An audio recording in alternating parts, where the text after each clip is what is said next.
Well, hello. It is now 4:30 a.m. in the morning. I have not slept.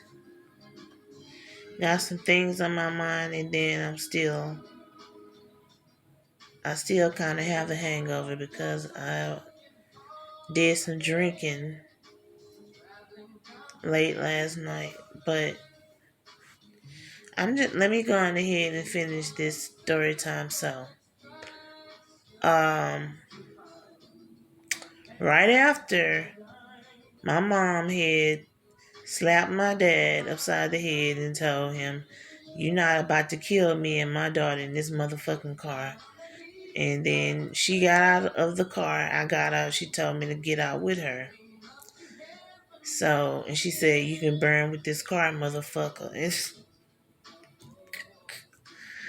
And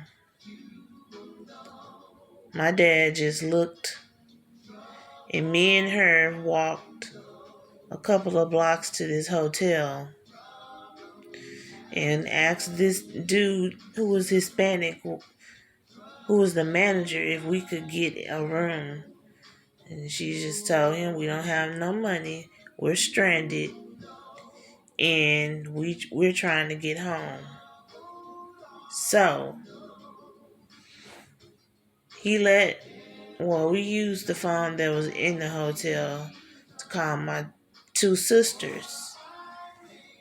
My two sisters and her boyfriend came and got me and my mom.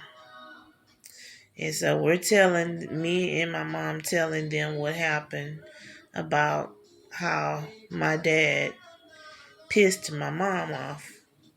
And they was laughing, we was all laughing because it was funny.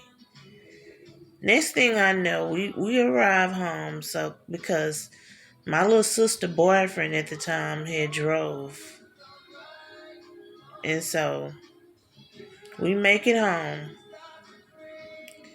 Me and my mom thinking that my dad is still in Baytown in that smoking car that was burning while we was riding on the freeway. Tell me why my dad had already made it to the house. We don't know how he made it. I had already made it to the house. Had already came in the house and took a shower and put on some fresh clothes.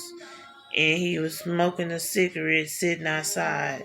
And as soon as the car light hit his face, he just held his head down, acting like he had been crying. I'm like, oh my God. At that point, my mom got mad. And I got mad at him too because it's like, the fuck? What are you doing at the house? And we was stuck out there in Baytown in an extremely hot room trying to get home because we didn't know how he got home, because the last time we saw him, he was in Baytown on the freeway in that burning, smoking car. And my mom jumped out of the car and she said, "What the fuck?" She said, "You motherfucker, you don't be coming to the house before we did. What you doing here?"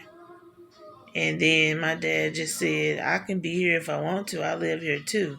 She said, "You don't anymore." She told me to call the police, and because she wanted him out of her house. He was like, "You know what? You don't have to call the police. I will leave." And she said, "Yeah, leave, because you're not sleeping here tonight after we could have been stranded out there and you already made it to the house." Like, what the fuck? And at that point, I was mad too, because I'm looking at him